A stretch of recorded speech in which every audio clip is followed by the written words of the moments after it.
Estamos ao vivo? Estamos ao vivo? Não, esse programa aqui é gravado. Estamos começando mais um Meteoro Repórter aqui no Meteoro Brasil. Meu nome é Pedro Zambarda, sou jornalista, colaborador aqui do Meteoro Brasil. Agradeço a audiência de vocês em todos os programas. Essa entrevista é com o doutor em literatura, pesquisador da extrema-direita e um profundo conhecedor de Machado de Assis e Shakespeare, o querido professor João César de Castro Rocha. A gente vai falar um pouco sobre essa internação recente do Jair Messias Bolsonaro, o vácuo que vai ser a saída dele da disputa política e também a greve de fome do deputado Glauber Braga. Vamos rodar aqui a nossa vinheta.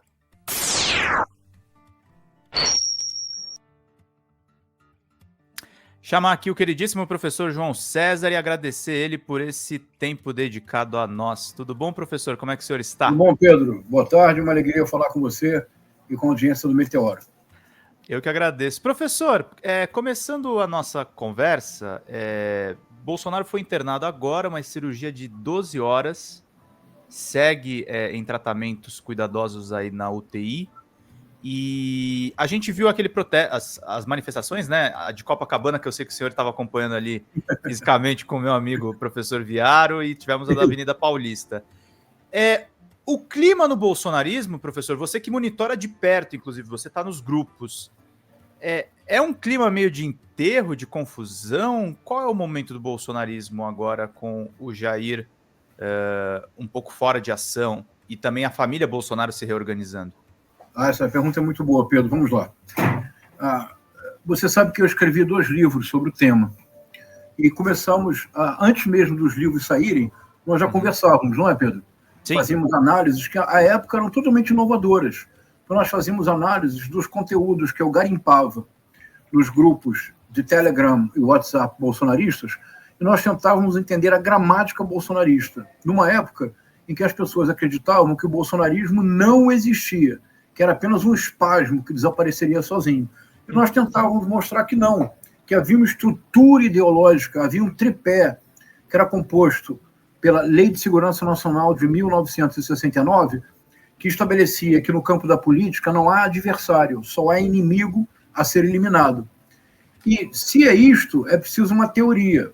A teoria por trás era uma teoria conspiratória, o Orville, que continua sendo a visão do mundo, a forma de compreender o mundo da família do clã Bolsonaro. Se havia uma visão do mundo e uma teoria, faltava linguagem, que era a retórica do ódio criada e desenvolvida pelo Olavo de Carvalho. A junção desses 3 fatores produziu um movimento político de massas muito impressionante no Brasil, Pedro. Nós aqui em 2019, 2020, quando nós conversávamos, muitos dos nossos colegas abandonaram redes sociais, se recusavam a se manifestar em público com medo da pressão e da possível reação bolsonarista, muito forte, muito violenta, sempre muito aguerrida. Então, nos 2 livros que eu escrevi, em 2021, o Guerra Cultural e Retórica do Ódio, em 2023, Bolsonarismo, da guerra cultural ao terrorismo doméstico, eu projetava um cenário, segundo o qual, com o desaparecimento do Bolsonaro da cena política, o bolsonarismo tendia a se tornar cada vez mais forte, porque independente da figura do imã Bolsonaro. E o argumento que nós pensávamos era uma comparação de 2018 com 2022. A comparação seria a seguinte, vejamos se você concorda, Pedro. Em 2018, do ponto de vista individual, o Jair Messias Bolsonaro constituiu-se no mais impressionante fenômeno de toda a nova república. Nem sequer o presidente Luiz Inácio Lula da Silva, em 2002, galvanizou multidões como o Bolsonaro. E em 2002, o Luiz Inácio Lula da Silva não conseguiu eleger a quantidade de governadores anônimos, senadores desconhecidos, deputados estaduais e deputados federais absolutamente despreparados que o Bolsonaro elegeu. Você concordaria com isso, Pedro? Concordo, inclusive é uma contradição até do próprio petismo, né, João? Porque ele sempre se expandiu fazendo acordos, enquanto o Bolsonaro chega como se fosse um caminhão desgovernado, né? Exatamente. Na nossa porta. E foi o maior fenômeno político individual da nova república. 2018. Em 2018, o Bolsonaro era o imã e ele trouxe consigo essa miríade de deputados. Pedro Zambarda, Joyce Hasselmann teve 2 milhões de votos. Wilson Witzel, que tinha traço em pesquisa eleitoral no Rio de Janeiro, uniu-se de maneira umbilical a Flávio Bolsonaro e venceu a eleição. O Haroldo de Oliveira, que era um pastor, mas, sobretudo, um homem ligado à música gospel, com dono de produtoras de música gospel, muito conhecido no meio gospel, o Haroldo de Oliveira derrotou o César Maia para o Senado no Rio de Janeiro nas últimas 2 semanas. Então, em 2018, o Bolsonaro trouxe consigo uma legião de políticos absolutamente despreparados. Em 2022, eu proponho, Pedro, o cenário se inverteu. O Bolsonaro chega ao segundo turno porque há um movimento, que é o movimento da extrema-direita capilarizar em todo o país, que é o bolsonarismo. Ele chega no segundo turno não por ele, mas pelo movimento que foi gerado, que criou lideranças alternativas. Por exemplo, Nicolas Ferreira, em Minas Gerais, Gustavo Gayer, em Goiânia, etc. Parece razoável para você essa hipótese? Parece, e eu diria até mais, professor. Você acha que ele sai, o Bolsonaro é o maior fenômeno da nova república? Individual, né? A maior pessoa que cresceu politicamente na nova república e agora enfrenta o inverso do cenário. Exatamente, é isso. Já em 2022, o Bolsonaro já foi empurrado pelo movimento e não o contrário. Em 2025, nós estamos assistindo ao que me surpreende, que é o definhamento precoce. Do Bolsonaro nunca me surpreendeu, mas do bolsonarismo sim. Eu explico o que eu quero dizer, para ser bem claro, para que não haja mal-entendidos. O Partido dos Trabalhadores é o maior partido de esquerda do Ocidente. É um partido que tem 45 anos, de 1980. O partido tem 45 anos. Nas últimas 6 eleições presidenciais do Brasil, que é um país continente, o maior da América Latina, venceu 5, ficou em segundo lugar na 5ª. Talvez não haja, Pedro, olha o que eu diria agora, Pedro, talvez não haja, nos últimos 30 anos, na política ocidental moderna, um partido que tenha sido tão demonizado e tão perseguido pela justiça quanto o PT. E o PT sobreviveu. Então, o PT é uma força por si só. O presidente Lula, que é a mais importante liderança popular do Brasil e o mais importante líder da esquerda, centro-esquerda, hoje no mundo, o presidente Lula conta com esse suporte atrás dele. Quando o PT é criado, há as comunidades eclesiais de base, há as associações de moradores, há os sindicatos, há a reorganização partidária. Neste sentido que eu digo que o Bolsonaro foi, como indivíduo solitário, o maior fenômeno da nova república, unicamente comparável a Jânio Quadros, como fenômeno. Agora, vamos lá. Mas eu não deveria tê-lo comparado ao Jânio Quadros, é um equívoco meu. Por quê? Porque o Jânio Quadros era absolutamente alucinado, mas o Jânio Quadros foi prefeito, foi governador. O Jânio Quadros era um homem de uma enorme erudição, um domínio completo da língua portuguesa, cultista, autor de livros, autor da história do povo brasileiro, autor de livros. Era um homem brilhante, absolutamente fora da caixinha, como se diz. Não, é fora da casinha, não é que se diz? Isso. Popularmente, não é? Absolutamente fora da casinha, o Jânio Quadros, mas um homem brilhante. O Jair Messias Bolsonaro tem evidentes problemas cognitivos, e quem eu diz não sou eu, é a ficha dele no Exército. Eles diziam, tem problemas cognitivos. Então, mas o que me surpreende agora é que eu acho que a minha projeção estava equivocada, Pedro. Era uma projeção que levava em consideração o cenário de 2018 e 2022. Na iminência, agora ele já é réu, o julgamento se aproxima. Na iminência de ser condenado e levado à prisão, no desespero para salvar o Bolsonaro, eu creio que o bolsonarismo irá junto com seu criador. O criador e a criatura irão juntos para a lata de lixo da história. Por quê? Porque para salvar o Bolsonaro, os remanescentes do bolsonarismo estão queimando todos os navios, estão destruindo todas as pontes. Veja, se você é hoje no Brasil um membro qualquer do Poder Judiciário, seja desembargador, procurador, defensor público, juiz, ministro do Tribunal Superior do Trabalho, do Eleitoral, do STF, você tem uma mensagem muito clara que está sendo dada pelo clã Bolsonaro.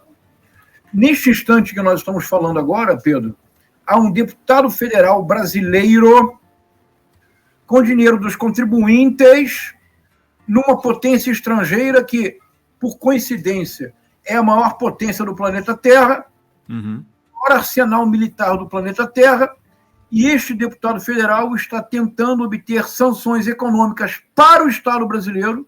Não é isso, filho? Absurdo, né? Diz oi pro Pedro. Oi, João Vicente, tudo bem, querido? Agora a live vai fazer sucesso. Manda um beijo pro pessoal do Meteoro, João Vicente. Vem cá, manda um beijo pro pessoal do Meteoro. Fala, beijo, pessoal do Meteoro. Beijo, pessoal do Meteoro. Lindo. Então, ele está nos Estados Unidos buscando sanções econômicas contra o Estado brasileiro, o que prejudicará, Pedro, a mim, a você, a todos que nos assistem. E ele está buscando sanções penais para um ministro da Suprema Corte brasileira. E a mensagem que no ato da Paulista foi dada ao presidente da Câmara, Hugo Mota, é do mesmo teor. Ou seja, se o sistema judiciário e se o sistema político não se curvarem, não se sujeitarem completamente aos caprichos do clã Bolsonaro, guerra total. A consequência é que, muito provavelmente, não apenas o Bolsonaro, mas o bolsonarismo tornou-se inviável como alternativa política em função desse comportamento dos últimos meses.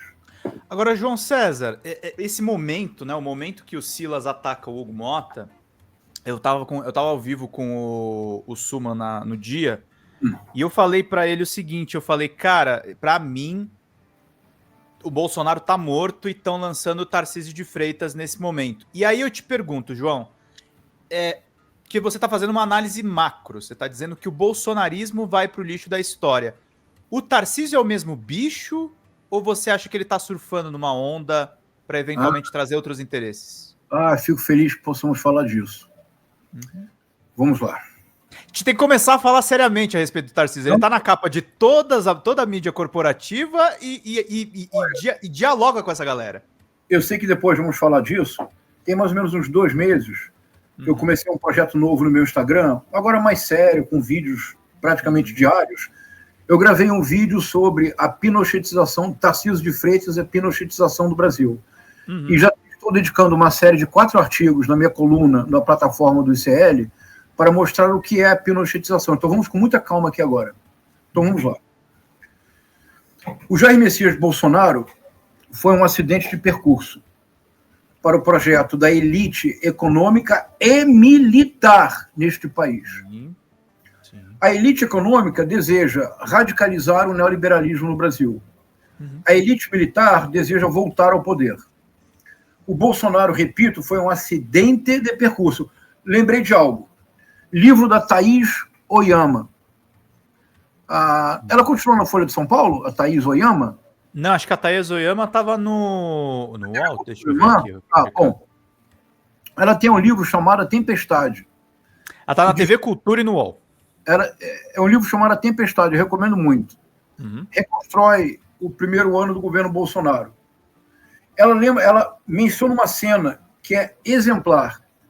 O general Augusto Heleno, e o general Augusto Heleno, que é um golpista consumado, tentou ajudar o general Silvio Frota, a dar um alto golpe na ditadura militar em 1977, como jovem capitão. Foi o ajudante de ordens do Silvio Frota para tentar dar um golpe de Estado para não permitir que houvesse a redemocratização à abertura. Mas o Augusto Heleno, ele tem uma trajetória no Exército Brasileiro que é notável. Sim. Ele talvez seja o único general vivo que tem a famosa tríplice coroa. Você sabe que para você subir na carreira militar, você tem que fazer determinados cursos. Sim. Cursos que vão subindo de exigência e de dificuldade. O único general hoje da ativa, desculpe, ele já está reformado, que tem a tríplice coroa, ou seja, que nessas 3 turmas que você precisa passar para a progressão na carreira, senão você não chega a general, o único que passou em primeiro lugar em todas as turmas foi Augusto Heleno. Então, o Augusto Heleno conta a Thaís Oyama na campanha, leva o Bolsonaro para uma reunião com empresários, com militares, com pessoas importantes. Uhum. E o Bolsonaro fala. E isso já é suficiente, já basta. O Augusto Heleno, em um certo momento, se afasta, vai para a varanda, está falando no telefone. O Bolsonaro se aproxima, escuta o Augusto Heleno falar e se retira para que ele não perceba que ele escutou. E diz ao Augusto Heleno, falou palavrões que eu não vou repetir aqui, diz ao Augusto Heleno, mas não é possível. Ele é totalmente despreparado. Ele é incapaz de compreender o que as pessoas falam. Este homem é uma toupeira. Então, o Bolsonaro, que reconheçamos, tem um carisma messiânico que nós nunca imaginamos que ele teria. O carisma do Bolsonaro é assustador. Temos que reconhecê-lo com honestidade. Mas é um homem profundamente despreparado. A função histórica do Paulo Guedes era levar adiante o projeto de pinochetização do Brasil. Esse é o papel histórico do Tarcísio de Freitas. Se o Tarcísio de Freitas chegar à presidência, acabou-se o Brasil como proposta de nação. Por quê? O que é a pinochetização? Vamos lá, Pedro. Uhum.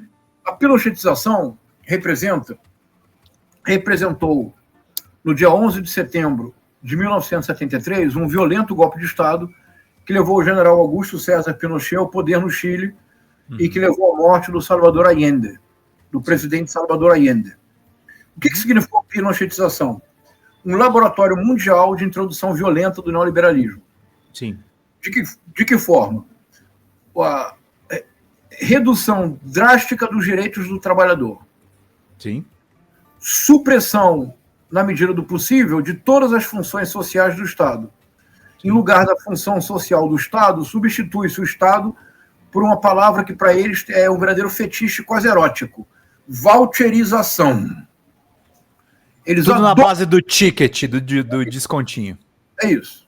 Voucherização. Não assim, o Estado não mais oferece escola pública, dá um voucher para que você escolha a escola privada que você deseja. A voucherização. Retirada da aposentadoria. Privatização da aposentadoria. O que levou no Chile ao aumento exponencial de suicídio de pessoas de uma certa idade, porque já não podiam sobreviver, ou compravam remédios, ou pagavam aluguel, ou comiam. Uhum. Privatização da educação. Privatização de todos os ativos da União. Isso só se consegue através de arroxo salarial.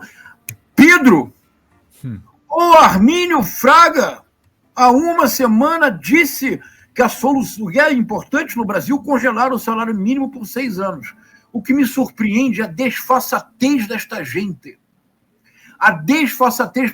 O sujeito diz isto e não cora. Não fica ruborizado. Não fica com vergonha de se olhar no espelho. Ótimo, vamos congelar o salário mínimo. E dividendos não vamos taxar? E super ricos como ele não vamos taxar? É uma desfaçatez. Esse é o projeto de pinochetização do Brasil. E ele implica também uma militarização radical da experiência do cotidiano. Uhum. O que o Tarcísio de Freitas está fazendo em São Paulo é um laboratório para o que ele pretende introduzir no Brasil. Uma parte considerável dos militares que estavam com o Bolsonaro estão com o Tarcísio no estado de São Paulo. A administração do estado de São Paulo está sendo militarizada. A polícia militar do estado de São Paulo está sendo buquelizada. O Tarcísio representa a maior ameaça à democracia, mas a maior ameaça à possibilidade de que um dia venhamos a ter uma nação. A primeira ação dele será privatizar a Petrobras, privatizar o Banco do Brasil, privatizar a Caixa, privatizar tudo que é possível da maneira como ele fez com a Sabesp, na Bacia das Águas. E o modelo de privatização, que é o modelo de privatização neoliberal, funciona assim: precarização do serviço pela terceirização da mão de obra, oneração dos custos. Sabesp. Sim. E é também um projeto antinacional, né, João César? A gente vai entregar nossa soberania para os outros no momento em que o Trump faz esse tarifaço, né? É um projeto de sabujo, é um projeto de entreguista, é um projeto de vende pátrias. Sim. No momento em que o Donald Trump retoma a política mercantilista do século XVII, que é uma política radicalmente nacionalista. E eles batem palmas para o Trump e querem, pelo contrário, que nós tenhamos um livre mercado que não existe em lugar nenhum do mundo. É a disfarçatez tão grande. Pedro, posso fazer uma digressão? Pode fazer, fica à vontade, professor. Eu publiquei um livro, ano passado, um pequeno ensaio, que saiu no Brasil e na Alemanha, que é uma espécie de biografia de um poema, da Canção do Exílio, do Gonçalves Dias. Tripliquei o tamanho do livro, ele sai na Itália agora, este ano. Ano que vem sairá no Brasil ainda aumentado. Eu tenho uma hipótese bastante radical, Pedro, que em algum momento eu gostaria de dedicar um livro só a ela, mas gostaria de trazer para o debate público brasileiro. Nós só vamos entender de fato Tarcísio de Freitas, Armínio Fraga, Roberto Justus e tutti quanti. Por que eu falo do Roberto Justus? Durante a pandemia, o Roberto Justus teve um áudio vazado no qual ele dizia: precisamos retomar as atividades, ainda que 3, 4, 5 mil pessoas morram. Melhor do que o país parar. Lembra disso, Pedro? Esqueçamos a indignação. Tentemos compreender como é possível que um ser humano que nós não temos nenhuma razão objetiva para supor que o Roberto Justus é um canalha rematado, de acordo? Nós não temos. Não temos nenhuma razão objetiva. Não é um cara que faz parte da mesma classe social que eu e você, mas... Não, isso. É aí que eu quero chegar, justamente. Mas você concorda que nós não temos nenhuma razão objetiva para dizer que ele é um canalha, um mau caráter? Não temos. Concorda com isso? Não temos. Então, essa não é uma explicação razoável. Não. Qual é a única explicação possível? Penso em voz alta com você. Isso vai ser um livro, Pedro. A explicação é a seguinte. É que o Roberto Justus, para ele pertence a uma outra classe de pessoas. Isso. Não estou me referindo apenas à classe social. Ele pertence a uma outra categoria de pessoas, nas quais eu e você não estamos. Então, quando ele diz que 4 mil pessoas vão morrer, ele poderia ter dito 20, não importa. Sabe por que ele diz isso, Pedro? Porque, inconscientemente, para ele, dessas pessoas que morrerão, não haverá ninguém da sua família. Sim. Não haverá nenhum amigo próximo. Não haverá ninguém sequer do seu círculo de amizades. Porque os que morrerão seremos nós. Quem morrerá são aqueles que precisam tomar o transporte público cheio. E ele nem conhece essas pessoas, né? Isso. O que eu quero dizer com isso? Eu quero dizer o seguinte, Pedro. O Carlos Drummond de Andrade tem um poema chamado Hino Nacional, que foi publicado no livro Breves das Almas, de 1934. Eu recomendo muito, Pedro.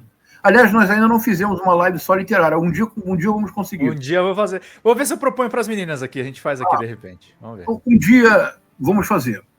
Nesse dia, a extrema-direita será superada, porque estaremos voltando à normalidade. Então, nesse poema Hino Nacional, é um poema que faz uma paródia inteligentíssima, poeticamente extraordinária, com os discursos ufanistas do Brasil grande.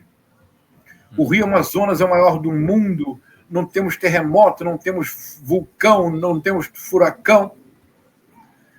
No final, no último estrofe, ele começa dizendo que o Brasil está cansado de nós. Este não é o Brasil. Brasil nenhum existe. E acaso existirão os brasileiros? Olha que coisa, Pedro. Então, a minha hipótese radical é que, na verdade, nós vivemos uma ficção de que existe um Brasil, existe um país Brasil. Não há não, Pedro. Historicamente, o que sempre houve é um conjunto enorme de pessoas que estão submetidas a relações extraordinariamente desiguais, hierárquicas e violentas para um número pequeno que sempre tem as benesses do poder. Para esse número pequeno que sempre tem as benesses do poder, simplesmente a ideia de país nunca houve. Sim. Este país continua sendo uma colônia a ser explorada. Veja, de novo, outra pessoa que nós não temos nenhuma razão objetiva para considerar que não seja uma profissional séria, uma jornalista de grande qualidade, que é a Júlia do Alibe. Sim. Numa conversa com o Fernando Haddad, quando o Fernando Haddad propôs a taxação dos super ricos, 10%, Pedro, eu pago 27% no meu olerite. Pergunte lá para o Roberto Justus o que é olerite. A gente conhece a palavra, que é o contra-cheque. Uhum. A Júlia do Alípio disse, não, mas o senhor não pode. São muitas pessoas. Disse o Fernando Haddad, não, são 140 mil no universo de 230 milhões de pessoas. Percebe, Pedro? Então, na verdade, nós nunca tivemos uma nação. Porque uma nação implica que, em algum momento, os próprios super ricos brasileiros proporiam a cobrança de imposto, como já aconteceu em vários lugares do mundo. Uhum. Se nós tivéssemos uma nação Brasil, e não apenas um país bem-sucedido para eles, os controladores das lojas americanas estariam na prisão. Sim. Estariam na prisão, Pedro. Se o escândalo das lojas americanas tivesse acontecido nos Estados Unidos, eles estavam na prisão. Sim. Na prisão, Pedro. Mas no Brasil, são os gurus do marketing. São os mestres de como fazer... É o coach, né? É isso. É isso. É o coach. A gente nós não conseguimos, na experiência histórica brasileira, formar nação, em boa medida, porque nós temos essa elite absolutamente predadora. Pedro, você sabe o que quer dizer etimologicamente a palavra brasileiro? Além da questão das brasas, do pau-brasil? Não é brasa, não. Olha, vamos lá. Na língua portuguesa, o sufixo eiro designa a profissão. Ferreiro, marceneiro, bombeiro, já que falamos de brasas, não é? O brasileiro, na origem, era apenas aquela pessoa que enriquecia negociando o pau-brasil e enganando os originários. Posteriormente, o brasileiro negociava açúcar e escravizava milhões de pessoas trazidas à força da África. Uhum. O brasileiro, portanto, é aquele que enriquece predando a terra e explorando o habitante. É isso o brasileiro. Roberto Justus e Tutti Quanti são muito brasileiros. Armínio Fraga é um exemplo de brasileiro. Mas André, não são pessoas preocupadas com esse país, né? Em nenhuma circunstância. É isso que eu estou dizendo. Da maneira mais clara possível. Em nenhuma circunstância. E...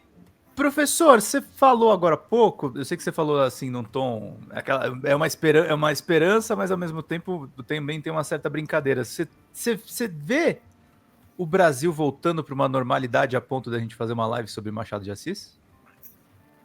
Olha... Eu tô pedindo para você ser sincero mesmo, porque é uma coisa que é difícil. Eu tenho a impressão que a gente está encarando talvez algumas mudanças. Eu não estou dizendo que a gente vai viver eternamente nessa penúria, mas eu acho que eu fico com as palavras do ministro Fernando Haddad para Mônica Bergamo, inclusive. Ele disse, a gente não está enfrentando um ciclo de esquerda agora, é um ciclo longo da direita. É isso. Eu acho que você... Eu tenho esperança, sim.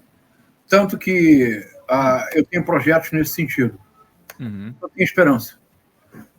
E creio que se voltarmos à normalidade, nós superamos a extrema-direita. Porque a extrema-direita só viceja no caos. Uhum. Só no caos que a extrema-direita viceja. Então, vamos lá. No início da nossa conversa, você disse algo muito importante. En passant. Vamos voltar ao que você disse.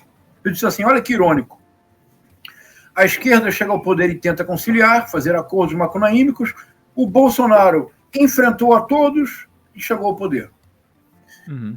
Me parece que é uma dimensão hoje do governo da Frente Ampla que eu tenho esperança que com a presença da, agora, não mais presidente do partido e deputada federal, mas ministra, chefe da Casa Civil, eu tenho muita esperança que a Gleisi Hoffmann represente uma mudança nesse sentido. Aqui eu quero dizer, objetivamente, não há nenhuma condição para que nós imaginemos que o governo do PT será um governo de esquerda. Objetivamente, não há nenhuma possibilidade. Para isso, teria sido necessário que o povo brasileiro não tivesse eleito os deputados e deputadas que elegeu. Mas ajudaria muito. E, Pedro, sejamos honestos, intelectualmente. Eles têm a mesma legitimidade do presidente Luiz Inácio Lula da Silva. Claro. Eles receberam os votos das mesmas urnas. Uhum. Não, é uma lástima, mas é a vida. Mas não pode haver esquerda que não tenha uma dimensão de conflito. Isso é um dado histórico. A própria existência de um pensamento de esquerda só faz sentido se ele trouxer à baila no debate público o conflito. Uhum. O conflito, nós aprendemos a lição, não há mais nenhuma possibilidade objetiva também de supor uma revolução armada e uma tomada do poder violenta para a imposição de um projeto. Não somente não há condições objetivas, nós poderíamos acrescentar, felizmente não há. Nós aprendemos a lição. Nós pertencemos à esquerda democrática. Para nós, a democracia não é um instrumento, não é um meio. A democracia é uma finalidade em si mesma. Uhum. Vamos lá. Mas pode haver conflito dentro da ordem democrática. Claro. O que significa? Sem conflito dentro da ordem democrática, não há nada justifica a presença de um partido de esquerda no governo. Uhum. Porque não faz diferença. Se não tem conflito dentro da ordem democrática, vamos lá. O orçamento secreto, infelizmente, pararam o Flávio Dino. Uma lástima. Porque o Arthur Lira tem que ir para a prisão. Ele é o artífice do maior esquema de corrupção da história da República. O Arthur Lira precisa se reencontrar com seu destino de Eduardo Cunha. Mas, então esquecemos do orçamento secreto. Por enquanto, pelo menos. Agora, os deputados da base não apenas têm acesso às emendas parlamentares. Os deputados da base, o que é legítimo em qualquer sistema representativo no mundo, deputados da base indicam pessoas para cargos na administração pública. É assim em todo lugar do mundo. Isso não é corrupção, é assim que funciona. Uhum. Perfeito. Vamos então, se algum deputado da base votou a favor do projeto, da lei da anistia, da urgência do projeto, da lei da anistia, porque talvez não tenhamos tempo, mas me permita dizer uma coisa. Uhum. A chave do projeto... A gente pode esticar um pouco, tá? Fica à vontade. Vamos lá. A chave do projeto da anistia, tal como da PL da anistia, do PL da anistia, do projeto de lei da anistia, tal como foi apresentado, a chave não é salvar o Bolsonaro. A chave é salvar os financiadores do golpe. Tá lá. Isso que eu ia falar, tá na primeira linha, tá no artigo 1. Tá lá. São os financiadores. É o Silas Malafaia. É a anistia do agro, inclusive, né? É isso. Isso é a chave do projeto da anistia. Agora, se um deputado da base, que já se locupleta com as emendas parlamentares do maior esquema de corrupção na história da República, liderado por Arthur Lira, se ele indicou nomes para cargos, legitimamente, e votou a favor da urgência do PL da anistia, tem que perder os cargos. Sim. Se você não tiver nem essa dimensão de conflito, você quer governar eternamente com punhos de renda? Será que nós vamos esquecer que quando veio a crise mesmo, e eles precisaram de um bode expiatório, que eles foram atrás do Lula? Será que vamos esquecer que o Lula ficou quase 600 dias na cadeia? Será que nós temos alguma dúvida que se houver outra crise, se for necessário outro bode expiatório, vai ser o Lula de novo? Pode ser o Haddad? Será que nós temos alguma dúvida de que jamais Fernando Henrique Cardoso será investigado pela aprovação da emenda das eleições diretas? Que nós sabemos que foi um carnaval. Então, percebe, Pedro? Então, se o governo assumir uma dimensão de conflito dentro das regras democráticas, dimensão de conflito, o governo precisa apoiar a pauta do fim da escala 6x1. Sim. Mas o governo pode perder a votação no Congresso. Pedro, não tem problema. Em alguns casos, uma derrota política no Congresso pode representar uma vitória nas urnas. Claro. Esse governo tentou. É isso. Por exemplo, que o governo apresente um projeto. Em 10 anos, o transporte público no país será gratuito de norte a sul, de leste a oeste, do Oiapoque ao Chuí, em todos os níveis. Mas é impossível. O governo estabelece uma comissão de estudo. Mas não está fazendo uma reforma tributária? Não está fazendo as reformas todas? É mais uma. É isso. Então o governo tem que apresentar essa proposta. Ah, mas o Congresso vai barrar. Deixa o Congresso barrar. O Congresso barrou? Ótimo. O presidente Lula convoca uma cadeia de rádio e televisão e começa dizendo: como um presidente democrático, eu quero dizer que eu respeito a decisão do Congresso. O Congresso tem a legitimidade de barrar um projeto que ele considera que não é adequado ao país. Mas eu, como presidente, me sinto na obrigação de explicar ao povo brasileiro o que de fato era o projeto. Percebe, Pedro? Você cria uma tensão, você cria conflito. Porque para governar sem conflito, Pedro, olha, eu tenho um filho de 7 anos, que é o meu melhor amigo, eu sou apaixonado pelo meu filho. A relação com o meu filho não é sem conflito. Não. Não existe relação sem conflito, Pedro. Afinal de contas, você é pai dele, né? Há momentos em que ele quer fazer algo, eu, no fundo, eu quero deixar, mas eu não posso. Então eu digo: não, filho. Mas por que, pai? Eu digo: porque eu sou seu pai. Pronto, está resolvido. Percebe? Então, claro, o governo tem que assumir uma dimensão de conflito. Por que eu estou dizendo isso?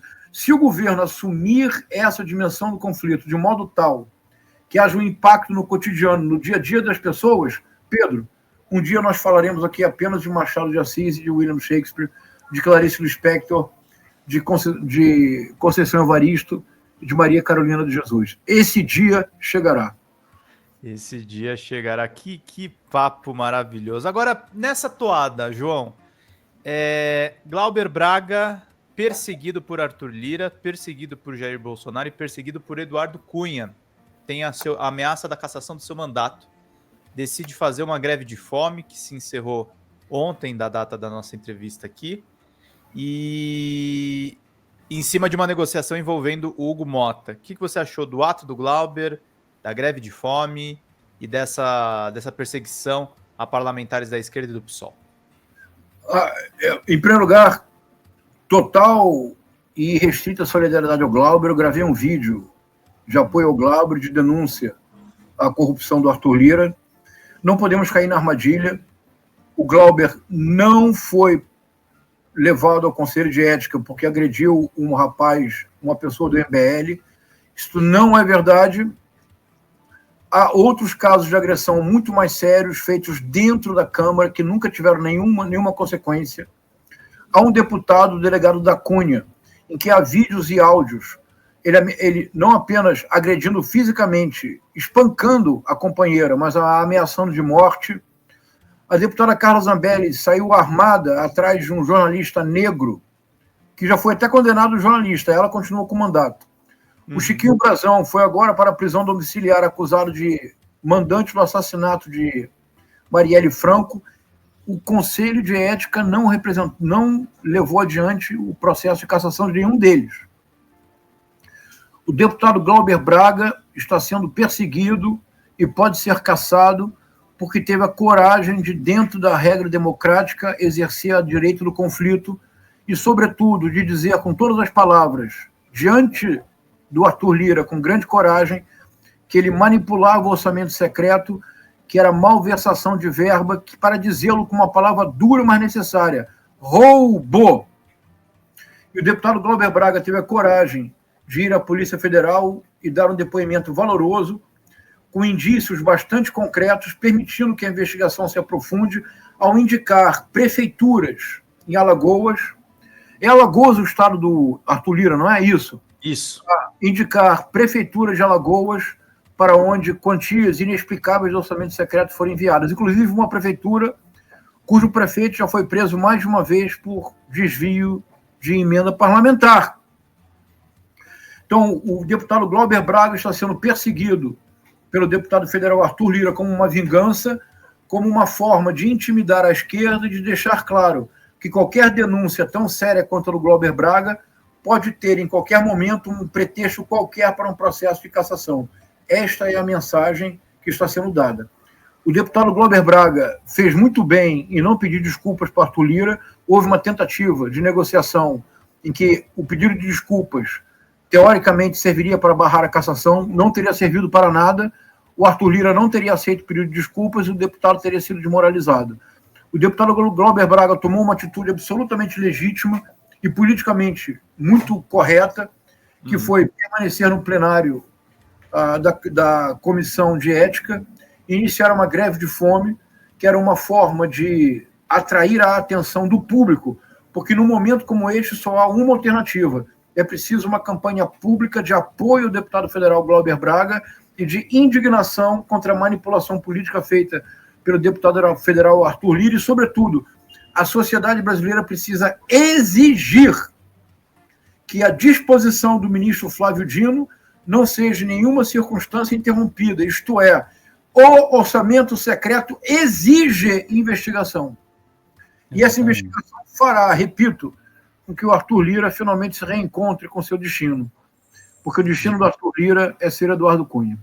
Exato. Cunha, Lira e Bolsonaro todos juntos ali atrás do Glauber Braga. Para a gente chegar nas etapas finais aqui da nossa entrevista, professor, o que são essas conversas literárias? Obrigado, Raquel de Queiroz agora, vamos lá? Obrigado. Nós estamos gravando. Quando for ao ar, esta conversa literária já terá ocorrido. Ela ocorrerá hoje, sexta-feira. Uhum. Mas ela fica gravada no meu Instagram. Eu iniciei, Pedro, há mais ou menos uns 2 meses e meio, um projeto. Eu nunca tinha feito isso, mas eu fui procurado por uma pessoa excepcional do nosso campo, comprometido, que é o Eduardo Meirelles. E ele está me ajudando a deixar as minhas redes sociais um pouco mais organizadas. Era uma bagunça completa.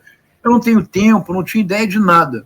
Agora no meu Instagram, a cada 2 dias, há um vídeo novo, em que eu faço análises políticas e análises literárias. Muito obrigado, Pedro. Análises políticas, você vê que sempre tem vídeos novos, e sempre tem o João Vicente, que é o mais importante. Aí ele anuncia. Então, toda sexta-feira, dentro desse propósito, de que se voltarmos à normalidade, nós superamos, de fato, a extrema-direita, toda sexta-feira, às 19 horas, eu abro uma live. A intenção é que seja um curso informal de literatura permanente. E o mais importante, Pedro, gratuito. Eu não cobro nada de ninguém. Então, toda sexta-feira, às 19 horas, eu abro uma live. Levamos mais ou menos 50 minutos conversando. Agora, claro, em 50 minutos eu não posso ter a pretensão de esgotar um romance.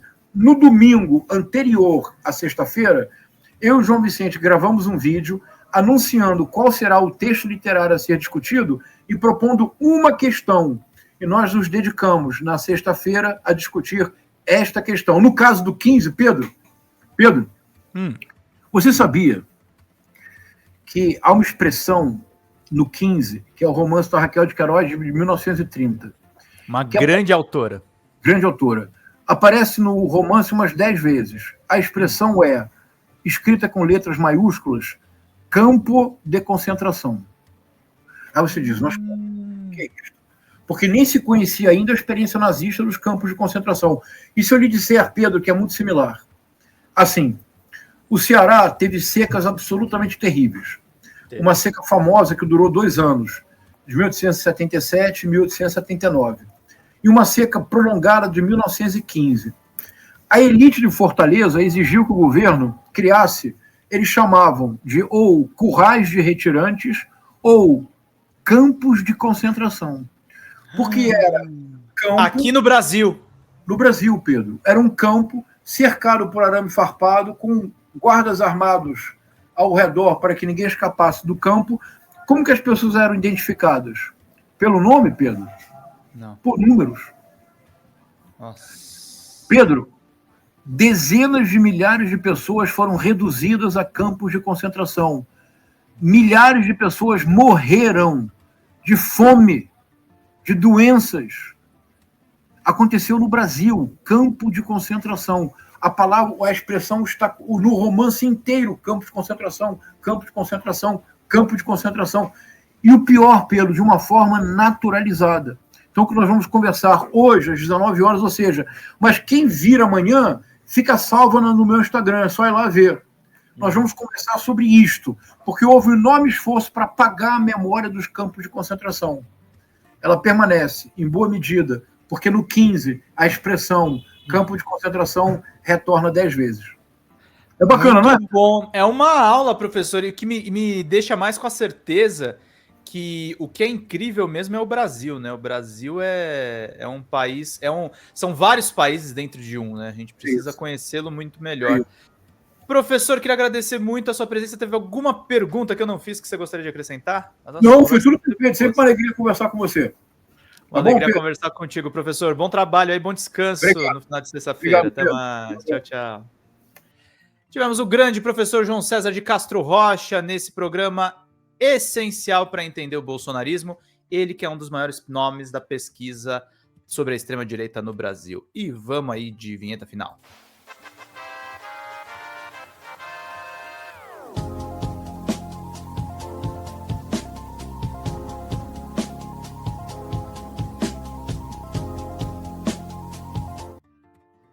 Vida longa e próspera, gente. Cuidem dos seus. Até mais. Tchau, tchau.